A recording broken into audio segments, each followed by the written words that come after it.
नमस्कार दोस्तों, स्वागत है आप सभी का एड्यू 99 पर। आज की क्लास में हम लोग कक्षा 10वीं के विषय गणित के सिलेबस और एग्ज़ाम पैटर्न को जानेंगे। यह जो सिलेबस है ये एनसीईआरटी बुक पर आधारित होगा। आपको कक्षा 10वीं में क्लास 10 के लिए एनसीईआरटी बुक ही पढ़ना ज़रूरी है, ठीक। साथ ही ये जो केवल बिहार बोर्ड के लिए नहीं बल्कि जितने भी हिंदी मीडियम स्टेट बोर्ड के हैं, जैसे राजस्थान बोर्ड हो गया, एमपी बोर्ड हो गया, यूपी बोर्ड हो गया, झारखंड बोर्ड हो गया, उसके लिए भी उतना ही इम्पॉर्टेंट है। इस सिलेबस को लास्ट तक देखिएगा, क्योंकि पढ़ने से पहले एक बार पूरा देखें कि क्या पढ़ना है और क्या नहीं, ठीक। सिलेबस पता रहने से हम लोग को यह पता चल जाता है कि हमको क्या नहीं पढ़ना है। पढ़ने का तो बहुत कुछ आप पढ़ सकते हैं, लेकिन अगर हम किसी कोर्स या सिलेबस को ख़त्म करते हैं तो हमारा इम्पोर्टेंट चीज़ यही रहता है कि क्या हमें नहीं पढ़ना है, ठीक। सिलेबस जानने से हमको यह फ़ायदा होता है और बहुत कम चीज़ बचता है जिसको हमको पढ़ना पड़ता है और हमारी काम की चीज़ें होती है। तो चलिए नेक्स्ट स्लाइड की ओर बढ़ते हैं। सबसे पहले हम समझेंगे क्या एग्ज़ाम पैटर्न, आखिर जो हमारा एग्ज़ाम होता है वो किस प्रकार होता है, किस टाइप के क्वेश्चन आते हैं, कितने मार्क्स के आते हैं और एग्ज़ाम कितने देर का होता है। तो सबसे पहले ये जो एग्ज़ाम होता है ये फुल मार्क्स 100 का होता है। टोटल हमारा एग्ज़ाम 100 मार्क्स का होता है, जिसके लिए आपको समय 3 घंटा 15 मिनट मिलता है। इस 100 मार्क्स में दो टाइप के एग्ज़ाम होंगे आपका। पहला तो ऑब्जेक्टिव क्वेश्चन पूछा जाता है, फिर सब्जेक्टिव क्वेश्चन पूछा जाता है। ऑब्जेक्टिव क्वेश्चन में टोटल क्वेश्चन की संख्या 100 रहती है, जिनमें में से केवल हमको 50 ही ऑब्जेक्टिव बनाना पड़ता है और एक ऑब्जेक्टिव के लिए हमें मिलता है 1 मार्क्स। तो 50 के लिए हमारा यहाँ पे 50 मार्क्स हो गया। 100 ऑब्जेक्टिव में से जो आपको आ रहा है उसी में से 50 चुनकर हमको 50 ऑब्जेक्टिव बनाना पड़ता है। प्रत्येक के लिए हमें 1 मार्क्स मिलता है और टोटल हमारा हो गया 50 मार्क्स। अब आते हैं हम लोग सब्जेक्टिव की ओर। सब्जेक्टिव क्वेश्चन दो टाइप के होते हैं, एक होते हैं शॉर्ट क्वेश्चन, एक होते हैं लॉन्ग क्वेश्चन। शॉर्ट क्वेश्चन की जो संख्या होती है वो टोटल 30 होती है, लेकिन हमें बनाना है केवल 15 और एक क्वेश्चन 2 नंबर का रहता है। 15 क्वेश्चन बनाने पे हमारा यहाँ से 30 मार्क्स बन जाता है। फिर आते हैं लॉन्ग क्वेश्चन पे। टोटल लॉन्ग क्वेश्चन की संख्या 8 होती है और इसमें बनाना है हमको केवल 4। एक क्वेश्चन के लिए हमें 5 नंबर मिलते हैं, इसलिए 4 क्वेश्चन में हमारा यहाँ पे 20 मार्क्स हो जाता है।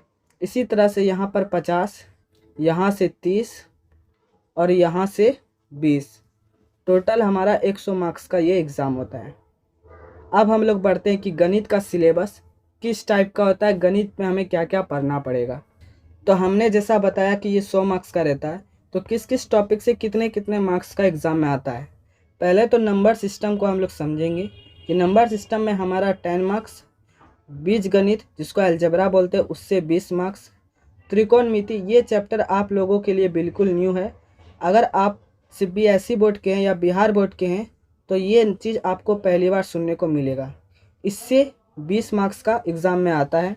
निर्देशांक ज्यामिति कोऑर्डिनेट ज्योमेट्री से 10 मार्क्स का, ज्यामिति ज्योमेट्री से 20 मार्क्स का, क्षेत्रमिति जिसको आप इंग्लिश में मेंसुरेशन बोलते हैं, आयत का क्षेत्रफल, त्रिभुज का क्षेत्रफल, ये सब से हमें 10 मार्क्स का आएगा। सांख्यिकी एवं प्रायिकता से हमें 10 मार्क्स का आता है। यहाँ से भी टोटल अगर इसको प्लस करेंगे तो ये भी 100 मार्क्स का आ गया। अब वन बाय वन डिस्कस करते हैं कि इन सभी में से ऐसा कौन कौन सा टॉपिक है जो हमको पढ़ना है इस बार। तो हमें इस बुक को फॉलो करना है, इसी बुक के सिलेबस को हमें कंप्लीट करना है, जिससे आपका स्टेट बोर्ड का तैयारी हो जाएगा, ठीक। पहले गणित में आते हैं चैप्टर 1 में वास्तविक नंबर। देखिए यही नंबर सिस्टम का पार्ट है। अध्याय 1 में आपको आएगा वास्तविक संख्या। क्लास 10 में हमको इसी को पढ़ना है, जिसमें आप सीखेंगे परिमेय संख्या, अपरिमेय संख्या और यूक्लिड की विभाजन प्रमेय या यूक्लिड डिवीजन लेमा भी इसे कहते हैं। इन सभी को अध्याय आप 1 में पढ़िएगा। दूसरा आता है बीजगणित अलजेब्रा से, जो कि हमारा 20 मार्क्स का होता है। आपके बुक में इसे 2 पार्ट में बांटा गया है, एक अध्याय 2 और एक अध्याय 3 में, ठीक। अध्याय 2 में पोलिनोमियल आप पढ़िएगा, जिसको हम लोग बहुपद के नाम से जानते हैं, और अध्याय 3 में 2 चर वाले रैखिक समीकरण युग्म, pair of linear equation in 2 variable, आपको इसी को पढ़ना है, जो आपके बुक में 2 चैप्टर में अध्याय 2 और अध्याय 3 में। पोलिनोमियल का मैंने प्रॉपर एक वीडियो पहले से ही इसी चैनल पर बना रखा है, डिस्क्रिप्शन पे लिंक है, जीरो टू हीरो। तो आप बेसिक से पोलिनोमियल को बताया गया है इस वीडियो में डिस्क्रिप्शन पे लिंक है, आप वहाँ पर जाके इसे देख सकते हैं। त्रिकोणमिति, जो कि आप लोगों के लिए बिल्कुल नया चीज़ है। ये जो है ये 20 मार्क्स का एग्ज़ाम में आता है। त्रिकोणमिति आपके बुक में 2 चैप्टर में, एक अध्याय 8 में आपको मिल जाएगा त्रिकोणमिति का परिचय के नाम से, एक अध्याय 9 में आपको मिल जाएगा त्रिकोणमिति के कुछ अनुप्रयोग, जिसमें हम लोग बिल्डिंग की ऊंचाई को पता करते हैं। इन दोनों का जो टॉपिक है वो मैंने पहले ही ख़त्म करा के रखा है, आप इसे भी डिस्क्रिप्शन पे लिंक है, वहाँ पर भी आप जाकर देख सकते हो।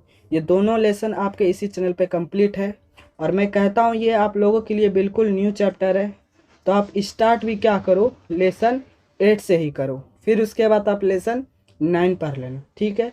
निर्देशांक ज्यामिति, कोऑर्डिनेट ज्योमेट्री, ये जो 10 नंबर का रहता है, ये आपको एक प्रॉपर चैप्टर है 7 अध्याय में, ठीक। नेक्स्ट है ज्योमेट्री, ज्यामिति, जिसमें आपका 3 चैप्टर में आपको मिलेगा। पहले तो लेसन 6, लेसन 10 और लेसन 11। लेसन 6 में त्रिभुज के बारे में पढ़ना है, लेसन 10 में आपको वृत्त सर्कल के बारे में पढ़ना है, और लेसन 11 में रचनाएं कंस्ट्रक्शन के बारे में पढ़ना है। ये आपका टोटल 20 मार्क्स का होता है, जिसमें में से हर बार रचना जो है वो 5 मार्क्स का आता है, ये फिक्स रहता है। इसमें भी बहुत आसान पूछता है, ठीक। और वृत्त से लगभग 2 से 3 क्वेश्चन यहाँ पे एग्जाम में रहते हैं। क्षेत्रमिति, जिसको हम लोग मेंसुरेशन कहते हैं, इसको भी आपके बुक में 2 टाइप में बांटा है, एक तो लेसन 13 और दूसरा लेसन 12। इन दोनों को आपको पढ़ना है। वृत्तों से संबंधित क्षेत्रफल, जैसे वृत्त का क्षेत्रफल, वृत्त का परिमाप, और पृष्ठीय क्षेत्रफल आयतन, ये जो आप बोलते हैं घनाभ का क्षेत्रफल, घन का आयतन, ये सब आपको 13 लेसन में देखने को मिलेगा। नेक्स्ट है हमारा सांख्यिकी एवं प्रायिकता, ये आपको लेसन 14 में सांख्यिकी, जिसको आप लोग बोलते हैं माध्य, माध्यिका, यही सब आपको इस लेसन में मिल जाएगा। और प्रायिकता तो आपको पता ही होगा, लेसन 15 में मिलेगा। ये रहा आपका पूरा सिलेबस, यहाँ से आपका कंप्लीट होता है। अब रही बात को इस सिलेबस की पूरा करने के बाद, तो दोस्तों ये जो चैनल है Edu99, ये बिल्कुल न्यू चैनल है, और इसमें स्टार्टिंग से सारे सिलेबस को क्या किया जाएगा, कंप्लीट कराया जाएगा, और लास्ट तक 2024 तक आपके साथ ये चैनल रहेगा। अगर आप चैनल को नए हो तो चैनल को कर लो सब्सक्राइब, और इस वीडियो को कर देना लाइक, और अपने दोस्तों को भी ज़रूर शेयर करना कि आखिर भाई पढ़ना क्या है हमको और क्या नहीं पढ़ना है। इस वीडियो के बाद आपको यह पता चल गया होगा। मिलते हैं नेक्स्ट वीडियो में। Thank you.